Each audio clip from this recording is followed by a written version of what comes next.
Tere, hea lapsevanem! Aitäh, et oled meiega. Selles õpiampsus tuleb juttu tõhusatest õpiviisidest, mida kasutada massharjutamise asemel. Kuid alustame algusest. Mis on üleüldse massharjutamine? Nagu nimetuski viitab, siis sellisel õppimisel on tegemist millegi massiivsega. Pikka aega järjest õppimisega. Rahvakeeliga tuupimisega. Massharjutamine võrdub tuupimine.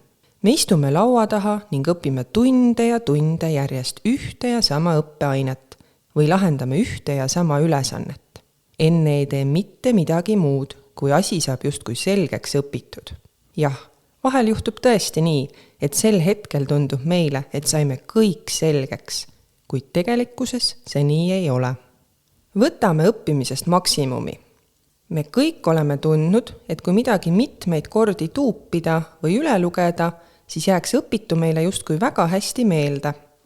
Oleme õnnelikud, et jess, nüüd on need vene keele sõnad lõpuks ometi selged.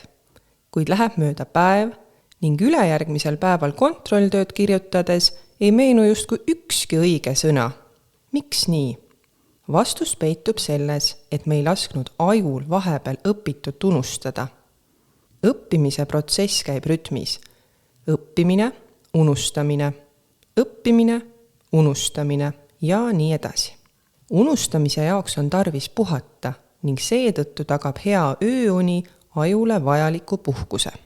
Järgnevalt vaatame õpiampsus lähemalt 4 tõhusat õppimise viisi, mida massharjutamise asemel kasutada, et saada seeläbi paremaid tulemusi. Õppige hajutatult ning tehke õppimise ajal pause. Alustage keerukamatest ülesannetest ning jätke kergemad harjutused preemiaks. Õppige erinevaid õppeaineid läbi segi. Laske ajul unustada. Vaatame näidet, kuidas õppida inglise keele sõnu hajutatult ning pausidega.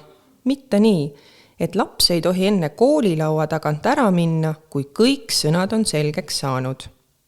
Inglise keeles on homseks õppida 12 sõna. Jagage sõnad näiteks 3, 4 + 4 + 4. Õppige esimesed 4 sõna selgeks.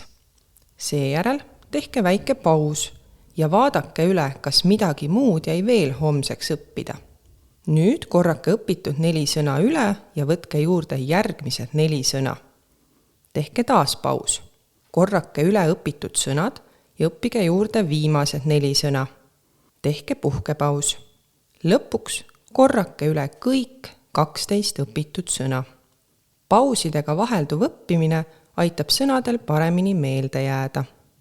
Õppimisel alustage keerukamatest ülesannetest ning jätke kergemad ülesanded lõppu. Õpilasel on näiteks kolmapäevaks õppida füüsika kontrolltööks ning vene keeles 10 sõna selgeks. Õpilase jaoks on füüsika üsna raske õppeaine, kuid vene keelega tuleb ta kenasti toime. Kuidas siis võiks toimida?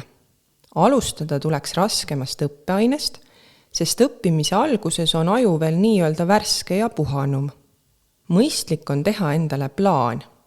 Raskemat õppeainet kordan iga päev, umbes 15 minutit, ning kergema õppeaine jaoks planeerin 5 minutit. Selles näites õpilane mitte ainult ei õpi keerukamat ainet enne kui kergemat, vaid jaotab oma õppimise ka mitme päeva peale. Õppige erinevaid õppeaineid läbi segi. Alati ei pea õppima ühte ainet järjest, vaid kasulikum on õppida erinevaid õppeaineid läbi segi. Näiteks alustage matemaatika ülesannete lahendamisega. Tehke ära 1 ülesanne. Seejärel õppige selgeks 5 inglise keele sõna. Lugege 10 minutit kohustusliku kirjanduse raamatut. Nüüd lahendage ära teine kodutööks jäänud matemaatika ülesanne. Õppige selgeks järgmised 5 inglise keele sõna ja korrake eelmiseid sõnu. Lugege 10 minutit kohustusliku kirjanduse raamatut. Õppides mitut õppeainet läbisegi anname ajule vahepeal puhkust ehk aega unustamiseks. Ning hiljem uuesti sama õpiteema juurde tagasi tulles ja teadmisi taas aktiveerides jääb õpitu meile paremini ja kindlamini meelde. Massharjutamine ei ole mõistlik õppimise viis, nii et proovime õppida tõhusamalt ja anname ajule aega ka unustamiseks. Õppimise protsess käib ju rütmis. Õppimine, unustamine, õppimine, unustamine ja nii edasi. Ainult nii tekivad ajus püsivamad seosed. Aitäh, et olid meiega! Tänases õpiampsus said nippe, milliseid õpiviise kasutada massharjutamise asemel. Õpi hajutatult ning pausidega. Tee keerukamad ülesanded esimesena. Luba ajul ka unustada. Järgmisel korral saad teada, kuidas õppida koostöiselt.